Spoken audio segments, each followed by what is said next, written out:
hello muntina so bite ho zo si tuni nikho chun kaloi ka goal ho to lamka goal ngai FC versus KSC in zomi nammi a final ape now brother Lunminthang ani ke chip na club ai lo le a team chu ke final ka ve win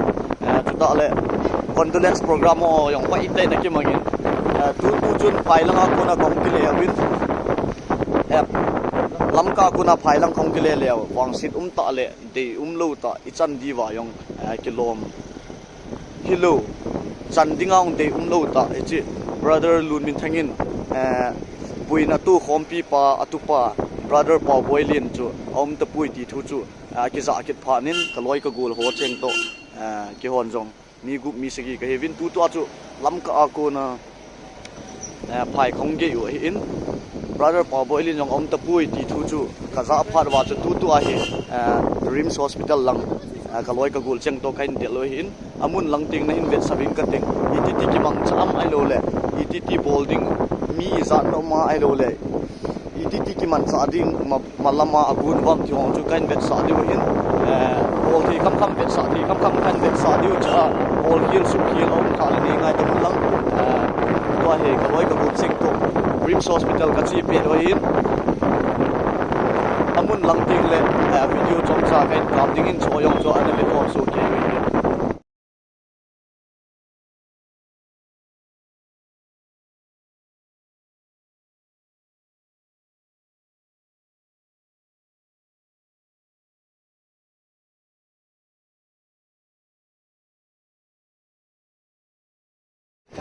tua hi rims hospital lang kazut pet tawhin car khat to Vespa khat na kachi o in amun kalhun ting ole nain vet sawinge tua he lampi a kachi pet ta we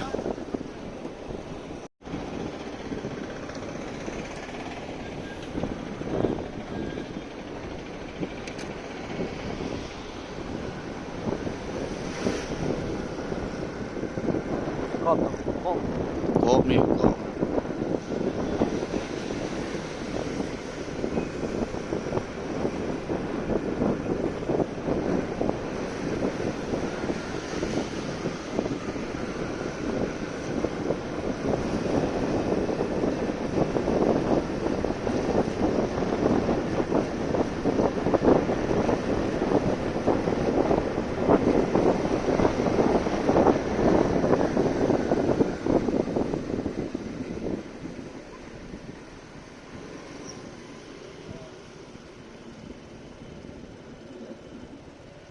chỉ tung cái gì tung á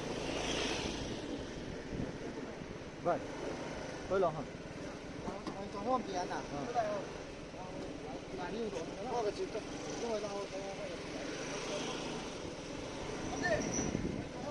ơi cái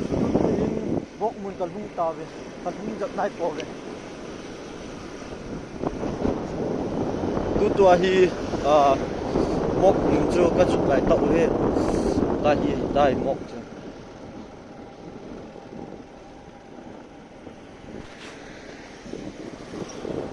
now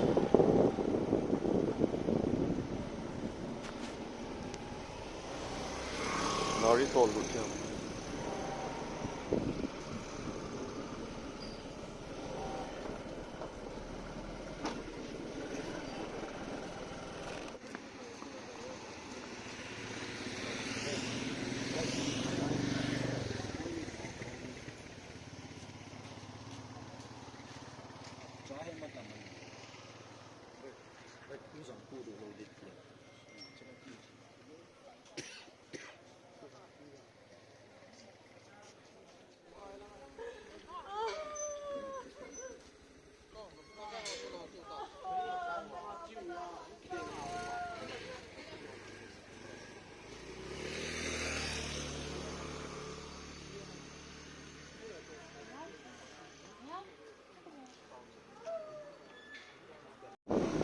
hello su pite ho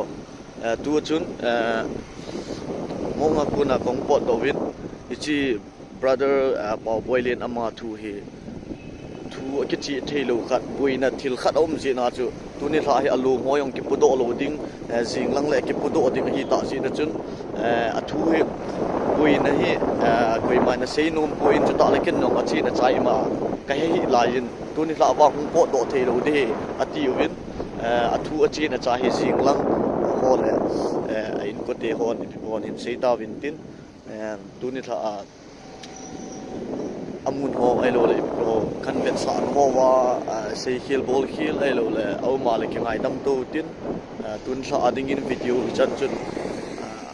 anang ataw ite